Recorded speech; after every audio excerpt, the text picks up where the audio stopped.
Welcome to Part C of Unit 2 for our course on statistics. And in the previous sections, we've been talking about effect size and looking at different ways of calculating effect size.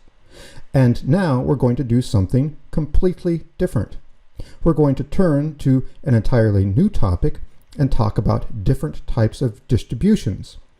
And specifically, several of these distributions we'll be talking about will be types of error distributions.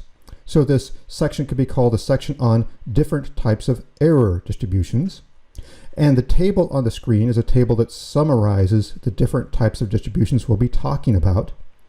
And when I very first showed this table to a class of students, I happened to have this picture of the googly-eyed sheep at the top of the table that you're looking at here. And ever since that time, I've been calling this table my googly-eyed sheep table. And I think just about every student that's ever taken a course with me in statistics knows what the googly-eyed sheep table is, because this table will be foundational to a lot of the stuff we'll be talking about afterwards. So you'll need to know this table very well, and we'll be talking about it throughout the rest of this entire course. And the stuff we'll be talking about here about this table is the type of stuff that's going to come up very frequently on learning assessments. So you'll need to know this table very well. So what do we have here? This table at the very top of the table has different types of distributions that we're going to be talking about. Standard deviation, you already know what that is. We've talked about that. These others are new types of distributions I haven't talked about yet. So I've got different types of distributions at the top, and we're going to see how we can describe what each of these distributions is by answering a couple questions. The first question is observations of what from what, and the second question is deviations around what. So if we answer those two questions, we can describe the differences between these four types of distributions. And by the time we're done, we're going to go through this in detail, but in the time we're done with all this, you should be able to fill in all the contents of this table. So if I scribbled all this out and said, here's, say, for example, measurement error, observations of what from what, deviations around what, you should be able to know what goes in that table. You should, in this case, you would be able to say, well, it's assessments from a case, and deviations around what, it's a deviations around something we call a true score. So by the time we're done with all this, that's what you should be able to do. Now, as I'm getting into this, one thing to note is that throughout this section, I'm going to be talking about cases. And just to let you know, if I say a case, and there it has a case equals person equals individual down at the very bottom of this slide, just to let you know, if I talk about a case, like I do a study and I get a sample of people, each person could be called a case, or they could be called a person, or they could be called an individual.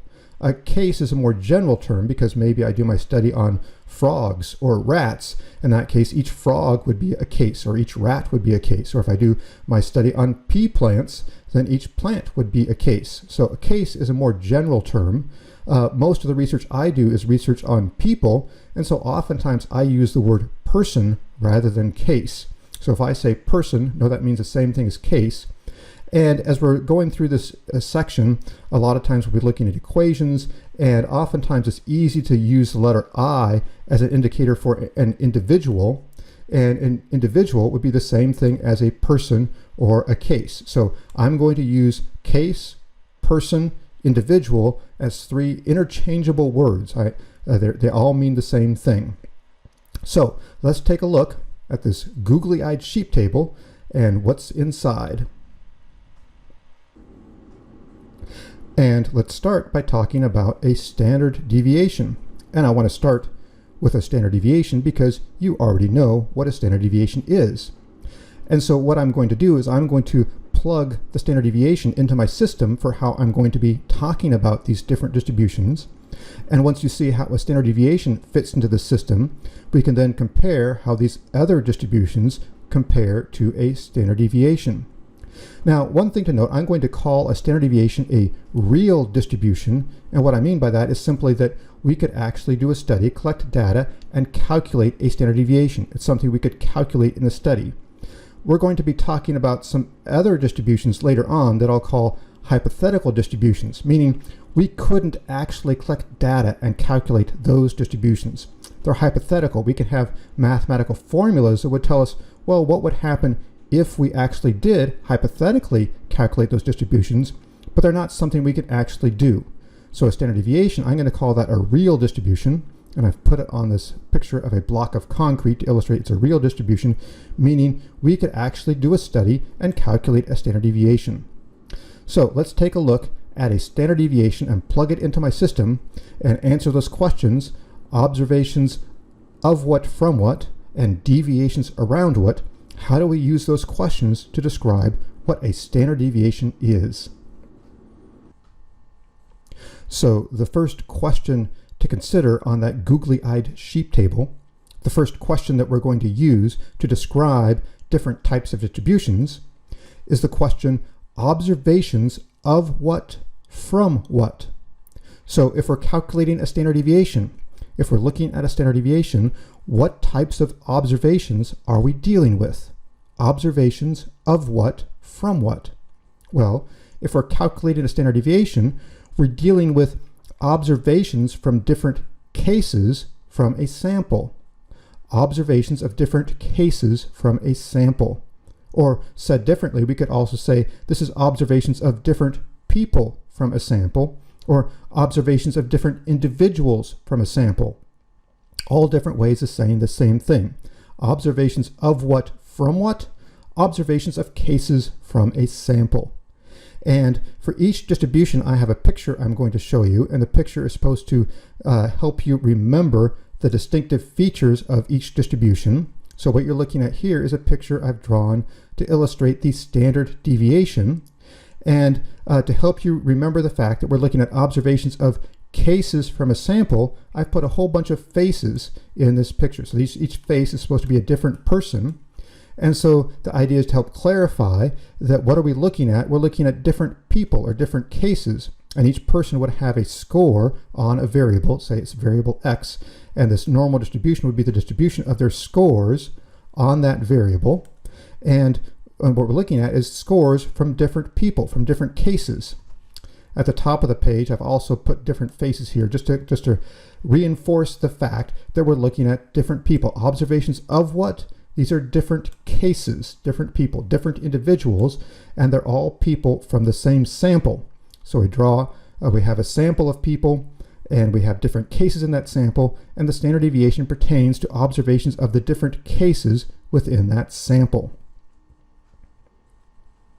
And the second question on that googly-eyed sheep table, the second question we're going to use to define different types of distributions, is the question: deviations around what? Deviations around what? So with a standard deviation, we've already talked about the fact that we're looking at observations of cases from a sample. So we're looking at observations of cases from a sample and how far they deviate from what? What is the midpoint of this distribution? Well, with a standard deviation, our midpoint is the sample mean. We're looking at how far cases deviate from the sample mean. So putting it all together, observations of what from what? Well, observations of cases from a sample. Deviations around what? Deviations around the sample mean. We're looking at how far cases deviate from the sample mean.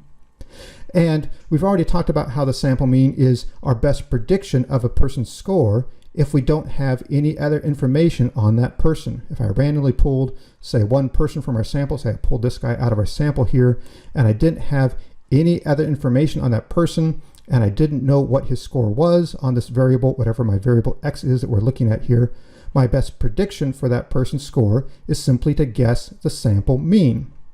We could say the sample mean is our expected value. Recall I gave a definition for an expected value, saying if we have a distribution of scores from which we could randomly draw one case, the expected value is the average of that distribution. So if I have this distribution of cases from a sample, the average of all these cases is our midpoint, and that's what the cases deviate around. So we're looking at observations of what? Observations of cases from a sample. Deviations around what? How far these cases deviate around the sample mean. And we've already looked at the fact that the standard deviation tells us how far on average people deviate from the mean. So the mean tells us what the average person scored. So if I draw a line going up and down here right at the mean, that's telling us that's the spot, right? That's where the average person scored, right there at the mean. And then the standard deviation tells us how far on average people deviate from the mean. So I have this blue double-headed arrow, that line segment showing us the size of the standard deviation. It says the average person deviates from the mean by that much. This blue double-headed arrow, that's showing us how far the average person deviates from the mean. And the distance that people on average deviate from the mean is a thing we call a standard deviation. The standard deviation tells us how far on average people are deviating from the mean. And so putting it all together, this picture describes the standard deviation. We've got observations of what, from what, observations of cases from a sample, deviations around what, deviations around this midpoint, this sample mean. And so this distribution has a standard deviation, and the standard deviation tells us how far on average cases are deviating around that sample mean. And so that's the picture of a standard deviation. And as we're going through the googly-eyed sheep table and looking at different types of distributions, I'm going to give you a different set of equations for each distribution to describe the type of distribution that we're looking at. And so in addition to being able to answer the questions, observations of what, from what, and deviations around what, another way to describe these different distributions I'm going to be talking about is to use a set of equations to describe each distribution. And on this slide, in the lower left-hand corner of the screen, you see the equations that I'm going to use to describe the distribution, to describe what we're looking at when we're calculating a standard deviation. And if you look at those equations, they should look very familiar to you because they're essentially the exact same equations I gave you back in Unit 1 when we talked about the fact that the mean is a predicted score for a case if we don't have any other information on that case. So we said the predicted score for individual I is equal to the sample mean. And then we wrote out our equation where we took away the hat and we put an E on the end of the equation, and we wrote out the equation that way. And we said the actual score on X for individual I is equal to the sample mean plus the error for individual I. So these are the exact same equations I showed you back in Unit 1. But I've added one thing. I've added a subscript that we didn't have before. So previously I used the subscript I to refer to individuals. So we said the score on X for individual I. And now I'm adding another subscript, the subscript S. So I is going to refer to individual, and S is going to refer to sample. And this will help us clarify those questions, observations of what, from what. With a standard deviation, we're looking at observations of a case or an individual from a sample. So I have, in the lower left-hand corner, I have X subscript IS. That's a score on X for individual I from sample S. It's clarifying that we're looking at an individual from a sample. Observations of what, from what, observations of an individual from a sample. We're looking at score on X from individual I from sample S is equal to the sample mean. Now note that every single person is going to have a different score on X. So the X will have a subscript I. In our sample, there's only one sample mean. People don't have different means. There's only one mean for our entire sample. So I only have one subscript here. It's the subscript S to say this is the mean for our entire sample. And then the error is how far each person deviates from that mean. And so each person is going to have their own error, or each case will have its own error, or each individual will have its own error. So I say it's the error for individual I from sample S. So my letter X has subscripts IS. My E, my error, has subscripts IS to indicate they're both things that pertain to an individual from a sample, whereas my mean just has a subscript S to clarify it's a mean for a sample. And again, we can use this to describe what a standard deviation is. We've talked about the fact, we've looked at these errors. Now we noted before that if we have errors and we keep the positive and negative signs and take the average or the sum, that will always add up to 0. But if we take the absolute values, That will tell us on average how much error are we getting in the sample. On average, how far do people deviate from the mean? That would be the average deviation of these absolute errors. So here I have what is the average deviation, and I have the absolute sign of the absolute errors, the absolute E subscript IS. That's how far on average each person deviates from the mean in absolute values. And we saw before that when we calculate a standard deviation, we actually get rid of the positive and negative signs by squaring values rather than taking absolute values. And we saw how that actually gives our formula some magical properties that makes it work. We can plug our formula into other formulas. For example, that makes the correlation work because we're calculating a standard deviation and a variance based on squared deviations rather than absolute values. That makes other things work. But conceptually, because eventually once we eventually unsquare it, we eventually take the square root of our variance to turn it back into unsquared values. So conceptually, what a standard deviation is telling us is what is the average deviation of our absolute errors, the average deviation of how far people deviate from the mean, the average amount of mistake we make if we use the mean to predict each person's score. And so I could say, I'll symbolize our standard deviation again with the letters SD, that's the standard deviation, and the average deviation of the absolute value of EIS from this equation is what a standard deviation is.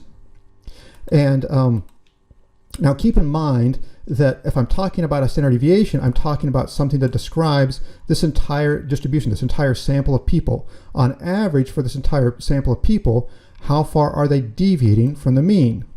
Whereas in my equation where I say EIS, if I have subscripts IS, that's talking about an individual person, the error for individual I from sample S. So in my equation, EIS is talking about the error for a single person. And then up here, if I say, well, if I take all the people in my sample and look at the average amount of absolute errors, the average size of deviations across all the people in my sample, what is that? That's what the standard deviation tells us. It tells us how far on average people are deviating from the mean. So that's how we can look at a standard deviation using this system. And I am just about ready to go on and tell you about some other types of distributions from our googly-eyed sheep table. But before I do, I want to remind you about a couple things we can do when I have a distribution of scores from cases in a sample, like what we're looking at when we calculate a standard deviation. Because there's a few things that we can do when I have scores from cases in a sample that I can also do when I have other types of distributions. And I want to remind you of how we can do these things when I have scores from cases in a sample, so that later on in this unit, when we talk about other types of distributions, we can talk about doing some of these same things to these other distributions, and hopefully it will all make sense. So one of the things we can do when I have a distribution of scores of cases in a sample is that I can standardize my scores. That is, I can turn everything into z-scores. Here, I just reminded you, here's the formula to calculate a z-score. We take the score on X for individual I, and we subtract from it the sample mean and divide it by the standard deviation, and that will turn a score into z-scores. And we could we could turn everybody's score into z-scores. That would give us a new scale that has a mean of 0 and a standard deviation of 1. And when I turn people's scores into z-scores, each z-score tells me how far above or below the mean a person scored in standard deviation units. Again, a z-score tells me how far above or below the mean a person scored in standard deviation units. So keep that in mind, because when we look at other distributions later on in this unit, we'll be doing something very similar. And another thing we've been talking about is how if I have a set of scores on a variable, and if the distribution of those scores fits the shape of a normal distribution, and if I turn everybody's score into a z-score, well, then I can use those z-scores to determine probabilities or percentiles. And on the screen is a picture of a normal distribution with the areas under the curve that you should have already memorized. And so if I have a distribution of scores, and if that distribution fits a normal distribution, and if I turn everyone's scores into z-scores, and say I get someone that has a z-score of 1, well, then we know right away if my distribution fits the shape of a normal distribution, I know that person is at the 84th percentile. I know the probability of someone getting a score higher than 1 is 16%, 14% plus 2%. Or if someone has a z-score of 2, and if my data fit a normal distribution, then I know the probability of someone getting a score higher than that is 2%. Now, we've been talking about how this is true if we have a distribution of scores that fits the shape of a normal distribution. And I've said that lots of times we have sets of scores that do come very, very close to fitting that normal distribution. Sometimes we might have a variable with scores that don't fit a normal distribution, but a lot of times we do. So I have up here, sometimes our data fit that normal distribution. Now, this is true when we're looking at observations of cases from a sample and doing things like calculating a standard deviation. Some of the other distributions we're going to be looking at later in this unit are distributions that will always be normal or will always fit a mathematically defined shape.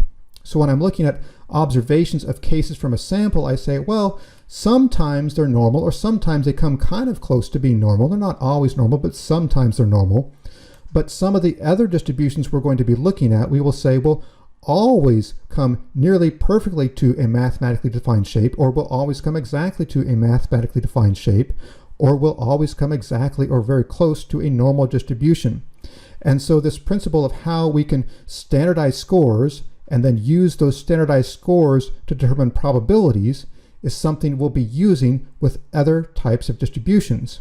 And when I'm looking at cases from a sample, this is something that often works if we have a normal distribution, but for some of the other distributions we'll be looking at, this will always work. We won't have to give that warning. We'll just say this just always works this way, that once we standardize scores, we can use those standardized scores to determine probabilities. So let's go on and look at some of these other distributions from the googly-eyed sheep table. So we've been talking about a standard deviation, and the next type of distribution I want to talk about is a distribution of estimation error. And I want to talk about this type of distribution next because it's the type of distribution that's most similar to a standard deviation. And one way that a distribution of estimation error is similar to a standard deviation distribution is that these are both types of real distributions. So I've put them both on this block of concrete to illustrate that these are real distributions, meaning that we could actually do a study and calculate a standard deviation, and we could actually do a study and calculate estimation error. So what does estimation error look like? Well, here is the picture that I've drawn of estimation error, and you might notice that this picture looks exactly like the picture I showed you for a standard deviation. Indeed, it's the exact same picture. And the reason for that is that we're going to answer that first question in the same way. That question, observations of what from what? So just like when we're looking at a standard deviation, the answer will be the same. With estimation error, we'll be looking at observations of different cases from a sample, or observations of people from a sample, or observations of individuals for a sample. So if we're looking at a distribution of estimation error, we're going to answer that first question on the googly-eyed sheep table. We're going to answer it the same way. Observations of what from what? Well, we're looking at observations of different cases from a sample. And the next question on our googly-eyed sheep table is the question, deviations around what? And this is where a distribution of estimation error will be quite different from a standard deviation. So recall how we answered that question with a standard deviation. The question, deviations around what? With a standard deviation, it was deviations around a sample mean. We were looking at how far people deviated from a sample mean. Now with estimation error, we're going to be looking at something quite different. Here, we're going to be looking at deviations around something I'll call a predicted value. We're going to be looking at how far people deviated above or below something I'll call a predicted value. And I'm going to need something fairly specific about predicted value. So what do I mean by predicted value? Now recall, we've already talked about how a mean can be a predicted value. if I have a sample of people and say I randomly draw one person from the sample, say I draw this person out of my sample here, and I don't have any other information on that person, well then the mean is the best prediction I can make for that person's score if I don't have any other information. So we've already talked about that, but I'm talking about something different here. Here I'm going to talk about a situation where I'm going to try to predict someone's score and I do have additional information. I'm going to try to predict someone's score based on information over and above simply knowing what the mean is. In addition to knowing the mean, I have other information, and I'm going to use that other information to try to predict someone's score. So with estimation error, we're going to be looking at how far people deviate from a predicted value, and that's going to be a predicted value based on additional information over and above simply just a single sample mean. I have additional information I'm using to try to predict people's scores, and I'm going to be looking at how far people deviate above or below what I predicted. For example, say I was doing a study and I was trying to understand how much people like blue-footed booby birds. So maybe I have a questionnaire that I give to people and they complete the questionnaire and it has questions about how much they like blue-footed booby birds, and I add their scores together to get a total score for how much people like blue-footed booby birds. And say, for example, I discover in my study, I get a sample of people, and I discover that the women in my sample tend to like blue-footed booby birds more than the men like blue-footed booby birds. So in that case, I could say, well, what's the average score for all the women in my sample? And what's the average score for all the men in my sample for how much they like blue-footed booby birds? And then I could use that information I have from my sample on the gender difference I observed. I could use that information to try to predict people's scores for how much they like blue-footed booby birds. So in my sample, I could take, anytime I have, say, someone that identifies as being male in my sample, I might predict a lower score for that person, for how much that person likes blue-footed booby birds. And if someone identifies as female, I could use that information to predict a higher value for how much I think she likes blue-footed booby birds. So now I'm using additional information. In this case, I'm using a gender difference to try to predict how much people like blue-footed booby birds. So in my distribution here, the midpoint, right, I'll draw a red line here going up and down right at the midpoint of my sample.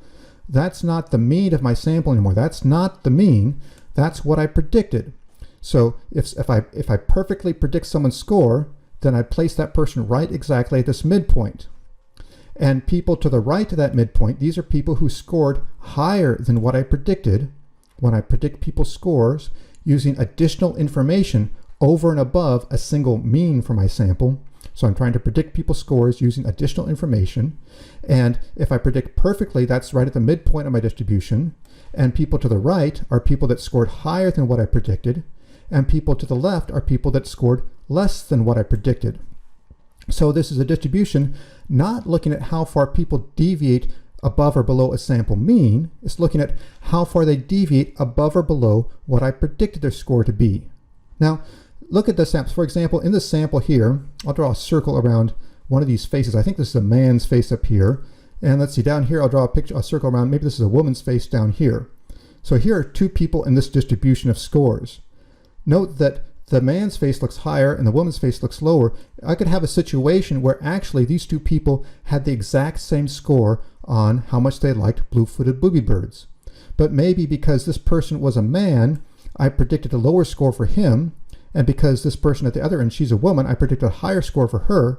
But maybe what happened is that I actually underpredicted how much he liked blue-footed booby birds. So this person to the right, he was higher than what I predicted. And this person down here at the left, she was lower than what I predicted.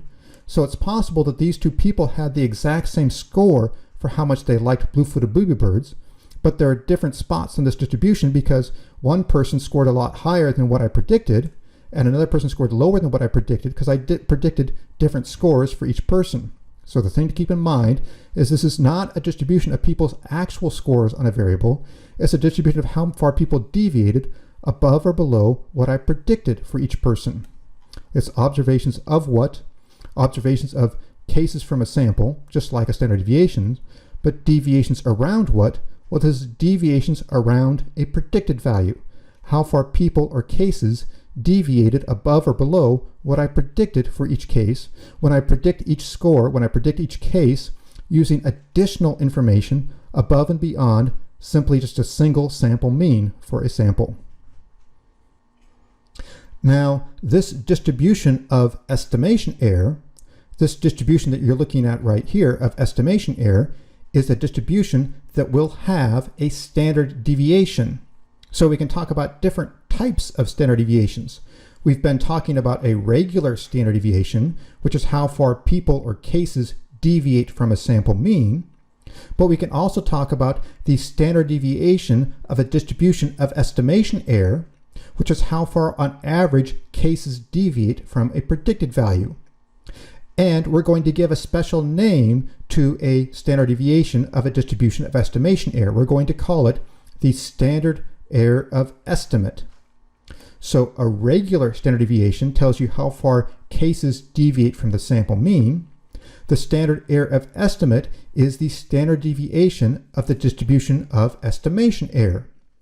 It tells you how far on average cases deviate from a predicted value. So again, a regular standard deviation tells you how far on average cases deviate from the sample mean. The standard error of estimate tells you how far on average cases deviate from their predicted values. And that's simply the standard deviation of a distribution of estimation error. And we will symbolize the standard error of estimate with the symbol down here, SD subscript EST. So SD is just a symbol for a standard deviation, and then I use a subscript EST to stand for estimation error to clarify that this is the standard deviation, but not a normal standard deviation, not the standard deviation of how far people or cases deviate from the sample mean, but this is our special standard deviation. This is the standard deviation of estimation error, how far cases deviate from the predicted values. So the standard error of estimate, we abbreviate that, SD subscript EST, which stands for the standard deviation of estimation error, and the standard error of estimate, which is the standard deviation of estimation error, the standard error of estimate is how far on average cases deviate from their predicted value. Now, when we were talking about a regular standard deviation, I showed you a picture that had a blue double-headed arrow that showed you the size of a standard deviation, how far cases were typically deviating from the mean. And now for estimation error, I have this blue double-headed arrow that I'm circling, and this is showing you how far cases typically deviate from their predicted values. And that would be the standard error of estimate. That would be the standard deviation of this distribution if it's a distribution of estimation error. So the standard deviation, the regular standard deviation, tells you how much an average person deviates from the mean. The standard error of estimate tells you that the average person deviates from their predicted value this much when I'm using something more than the mean to predict someone's scores. So if I'm using just a single mean from a sample to predict people's scores, the standard deviation tells me how much mistake I typically make when I use just the mean and nothing else to predict people's scores. The standard error of estimate tells me how much mistake I typically make when I use something more than just a single mean to predict people's scores. It tells me the average person deviates from the predicted value by this much.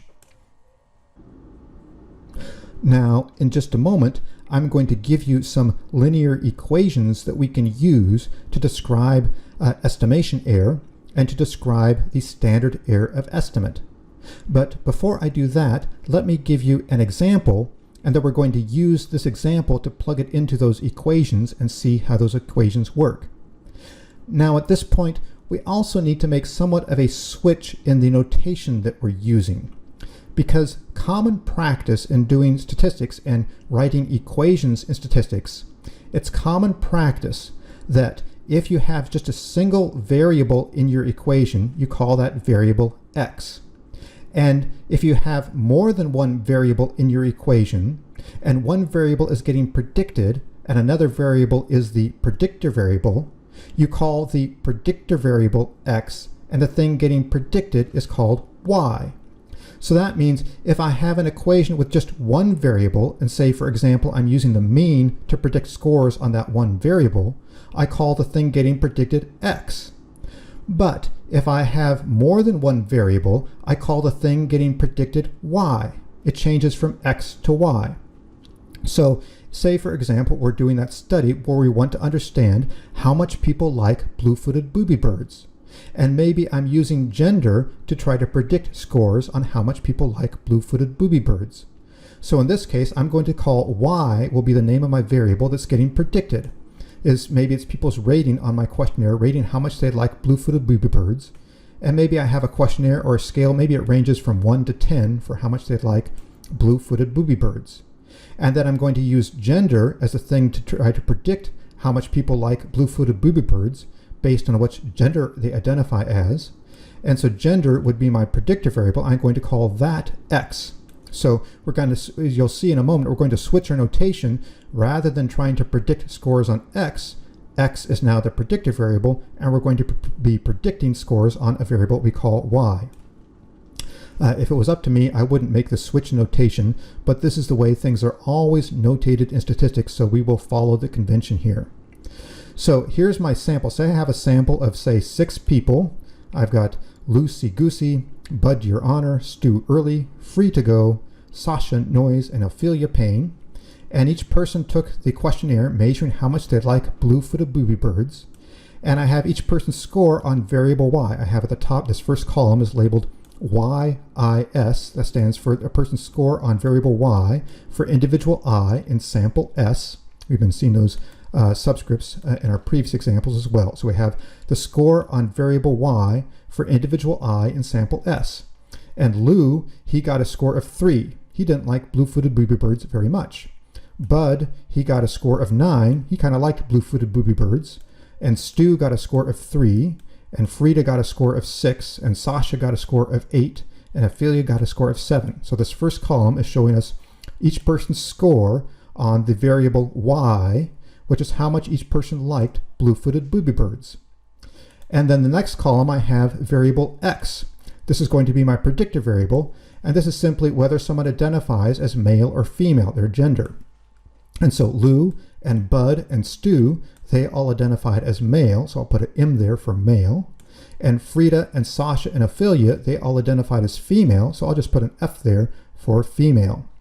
So XIS is a score on X for individual I in sample S, and in this case it's their score on our predictor variable gender, what gender they identify as. And now my third column, I have Y hat IS, and again, if I put a hat over a variable, it's going to indicate a predicted score on that variable. And now I'm not simply predicting that each person's score based on the overall sample mean, but I'm using information about gender to predict people's scores. And I'm going to use information from my particular sample. So in this sample, I discovered that if I take these 3 men, the average score, 3 plus 9 plus 3 divided by 3, on average, these men liked blue-footed booby birds, an average score of 5. And so if someone's a man, I'm going to have this kind of this algorithm I'll use. I'll say, if you're male, I'm going to predict 5. So every man here, here's Lou, he's male. I know in my sample the average score for how much people like blue-footed booby birds was a 5 for all the men. So because Lou identifies as male, I'm going to predict 5 for Lou. And Bud, he identifies as male, so I'll predict 5 for him. And Stu identifies as male, so I'll predict 5 for him. So everyone that identifies as male, I predict a score of 5 for how much they like blue-footed booby birds, because in my sample, the average of all the men is equal to 5. And in my sample, the average for all the women is 7. 6 plus 8 plus 7 divided by 3 gives me 7. So every person who identifies as female in my sample, I will predict a score of 7 for how much they like blue-footed booby birds. And I'm going to give a special title to this column here. I'm going to have this red box at the bottom. It says this column, these predicted scores, I'm going to call these predicted scores prediction S based on XIS. What do I mean by that? So I say prediction S, meaning it's the prediction from sample S. I have this sample, and this prediction, why did I predict 5 for all the men and 7 for all the women? Well, it's because 5 was the average for all the men in my sample, and 7 was the average for all the women in my sample. So I'm using information from my sample to make the prediction. So that's why I call it prediction S, is because I'm using information from my sample to make my prediction. And this prediction is also based on people's scores on the X variable, on XIS. So I'm using people's scores on X, whether they identified as male or female. So I'm using people's scores on this variable X, and I'm using an algorithm based on my sample. That is, I'm using information on my sample because I know what the average score for men was in my sample. I know what the average score for women was in my sample. So putting that together, I'm saying these predictions here, these predictions for I, I'm going to call each prediction prediction S, that is prediction derived from my sample, based on XIS, based on people's scores on that X variable. So that's how I get each person's predicted score. Now I can calculate these errors. So for each person, I'll take their actual score on Y minus their predicted score. So Lou, he actually got a score of 3. That's how much he actually liked blue-footed booby birds. My prediction, based on his gender, was a 5. And so my prediction was 2 points, my prediction was 2 points too low. So his score was 2 points lower than what I predicted. So his error is -2. His observed score minus what I predicted is -2. I made 2 points of error. I was 2 points too high in predicting Lou's score. Bud, his actual observed score was a 9. Again, I predicted 5 because he was male. And so in this case, he was 4 points higher than what I predicted, so his error is 4. And Stu got a 3, I predicted 5, and again his error is -2. So now this column of errors, it's very, very similar to the errors we were looking at when we were calculating standard deviations, but an important difference is when we were calculating regular standard deviations, we were looking at how far people deviated from a sample mean. And now we're not looking at how far people deviate from a single overall sample mean. We're looking at how far people deviate from predicted scores when I'm using additional information to predict people's scores. That is, I have this prediction S based on XIS to predict people's scores, and I'm seeing how far I deviate from that prediction. Now, notably, we could calculate a standard deviation of this column of errors, just like we would for a regular standard deviation. So I have these errors, and I could take each error and I could square it, and I could add it up to get the sum of squared errors, and then I could divide by degrees of freedom, and that would give me a standard deviation. Or if I take the square root of that, that would give me a standard deviation. And I would call that standard deviation the standard error of estimate. And we'll be looking at how we actually do that part of the calculation later in this course. But for now, note that we could calculate a standard deviation of these errors, and the standard deviation of these errors tell us how far on average people deviate from their predicted values. And we call that standard deviation the standard error of estimate. SD subscript EST stands for the standard error of estimate, and that is the standard deviation of these errors in this final column. So let's take this example and plug this in to see how this would fit with a set of linear equations. And here are the linear equations that we can use to describe a distribution of estimation error, or that we can use to describe the standard error of estimate. So what do we have? Down at the bottom I have y hat subscript is. That stands for the predicted score on y for individual I in sample S, and it's equal to, and here I'm just plugging in that same thing we saw on the previous slide, prediction S based on XIS. That's a prediction derived from sample S based on XIS, the score on X for individual I in sample S. And so we're using scores on X to predict people's scores on Y. And these subscripts are important here to clarify what's going on. So we have a predicted score on Y for individual I in sample S, and that's clarifying the same things we were looking at from that googly-eyed sheep table. That first question on the googly-eyed sheep table was observations of what from what? This is observations of a individual case from a sample, individual I from sample S, and it's equal to a prediction that's derived from our sample, and then also a score on an X variable, a score on variable X for individual I in sample S. And we can also write the same equation without the hat. If I take away that hat, I have the actual score on y for individual I in sample S is equal to that prediction S based on XIS thing, plug in that thing there, plus the error for individual I in sample S, how far that person deviates away from what I predicted. Note that these equations are very, very similar to the previous equations I showed you, the linear equations for the standard deviation. That's very similar. So for a standard deviation, I said, for example, we said a person's predicted score on X for individual I in sample S. We said that's equal to a sample mean. And so we've made a couple changes here. So we've made the switch from X to Y. So rather than predicting X, we're now predicting Y. So we've made one change. We've switched the X to the Y on the left-hand side of the equation. Previously we had an X there, and now we put a Y there. And that's that thing that I wish people did things more consistently, but this is the way that it's always done when writing statistical equations, is that if you have just a single variable in your equation, you call that X. And if you have more than one variable in your equation, you call the thing that's getting predicted, the thing on the left-hand side of the equation will always be Y, and the thing that's doing the predicting will always be called X. So to follow the standard way of doing statistical notation for equations, we're going to switch, and we're no longer predicting X, but now we're predicting a variable we call Y. So we've made that one switch.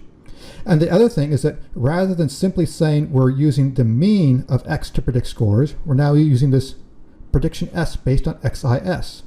So we're just swapping out these two things. So we're taking out X bar and replacing that with prediction S based on XIS. So in other words, rather than simply using this overall sample mean to predict scores in Y, we're using a prediction derived from our sample based on scores on X variable, on XIS. So we have a more complex system we're using to predict scores. But otherwise, these equations are still the same. And if we take away the hat, we take away the hat and then say plus error. And we do the same thing here. If we take in the bottom equation where we take away the hat, we add the plus error. And so in this occasion, where we have these linear equations showing estimation error, now these errors are how far people deviate from predicted values. So the average deviation of these errors, the average deviation of the absolute value of EIS, that is the standard error of estimate. In our example, when we were looking at a standard deviation, how far people deviate from the mean, we had an equation where the average deviation of those errors was the standard deviation. Now in this example, when we're looking at estimation error, we're looking at how far people deviate from predicted values, and so the average deviation of these errors, the average deviation of these absolute values of EIS, is called the standard error of estimate. In both equations, for the standard deviation example and this example, we had a component of our equation called EIS. And the average deviation of these errors is a standard deviation, but if we're looking at estimation error, that's our standard deviation of estimation error, which is the standard error of estimate, and not the regular standard deviation. So the average deviation of the absolute values of our errors, if we're looking at estimation error, that average deviation is the standard error of estimate, the standard deviation of our estimation error. One important thing to note about the standard error of estimate and estimation error is that there's an inverse relationship between effect size and estimation error. For example, if you have a large standard error of estimate, it means you're going to have a small effect size. If you have a small standard error of estimate, it means you're going to have a large effect size. Note that we can think of any research question as a question involving prediction. How well can you predict scores for people or for cases? And if you are highly accurate in predicting scores, that means you're going to have a large effect size. And if you can't predict scores very accurately, it means you have a small effect size. So we can think in terms of effect size is related to prediction. For example, if I had two groups, maybe a treatment group and a control group, and I was looking at differences between those two groups in an outcome, if I had a large effect size and there was a big difference between the two groups, Well, then I could use group membership to predict people's scores on the outcome, and I'd have a high rate of accuracy in my prediction. I could accurately predict how well you did after treatment if I knew group membership. That would be true if I had a large effect size. Now, if I had a small effect size and there wasn't very much difference between my two groups, then knowing group membership wouldn't help me predict outcomes very well, and I do a very poor job of predicting outcomes if I tried to predict outcomes based on group membership. So the larger the difference between two groups, the bigger the effect size, the more accurately I could use group membership to predict people's scores on an outcome. Or if I'm looking at a correlation between two variables, the larger the correlation, that means I could use scores on one variable to predict scores on the other, and I'd have a high rate of accuracy in predicting scores on an outcome if there was a high correlation. If there was a low correlation, it means that scores on one variable would do a very poor job of predicting scores on an outcome. So we can think of effect size as being directly related to the question of prediction. A large effect essentially means we have a high accuracy in prediction. And the standard error of estimate is telling us how accurate are we in our predictions. When our standard error of estimate is large, it means our predictions are not accurate. We're making a large amount of mistake when we try to predict people's scores. If our standard error of estimate is small, that means we're making small errors. We're predicting scores very accurately. So when our standard error of estimate is large, it means we're making large errors when we're trying to predict people's scores, and that means we're going to have a small effect size because we can't predict things very well. When our standard error of estimate is small, that means we're able to predict scores with a high rate of accuracy, which would mean we have a large effect size. So there's an inverse relationship between effect size and estimation error. And I have a song for you to define the standard error of estimate. So let's look at the lyrics to this song. So we have the standard error of estimate. What's it for? Well, this applies to a situation where we have people in a sample, that's an important part here, or individuals in a sample, or cases in a sample. So we have cases in a sample, that's observations of what from what, observations of people or cases from a sample. And what are we trying to do? We're trying to predict their scores or guess their scores. Now, if I had more room in these lyrics, I could have been more precise here. This is a little bit condensed version of what we're doing. If I wanted to be more precise, I would say we're using scores on X to try to predict scores on Y. We're trying to use information that's more than just a mean on a single variable to try to predict people's scores on variable Y. We're using a prediction derived from sample S and information based on variable X to predict scores on variable Y. But I didn't have room to say all that in these lyrics here, so it's just condensed down to and you guess their scores. But keep in mind that that's what we mean when we say we guess their scores.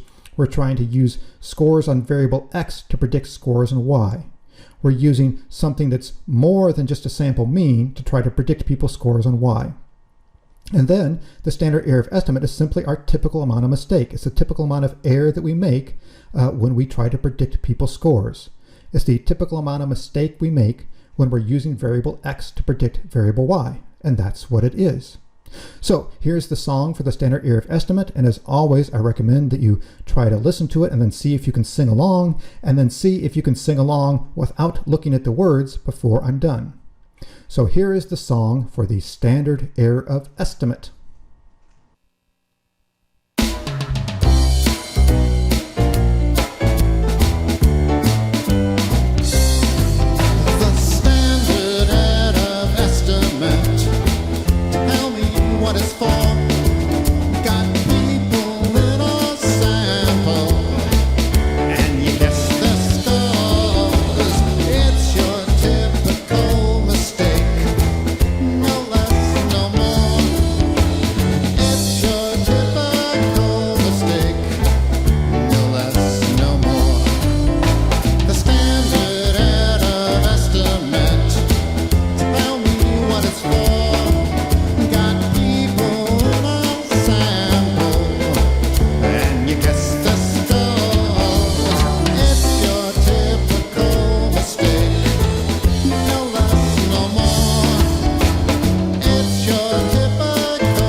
this completes everything for Part C of Unit 2.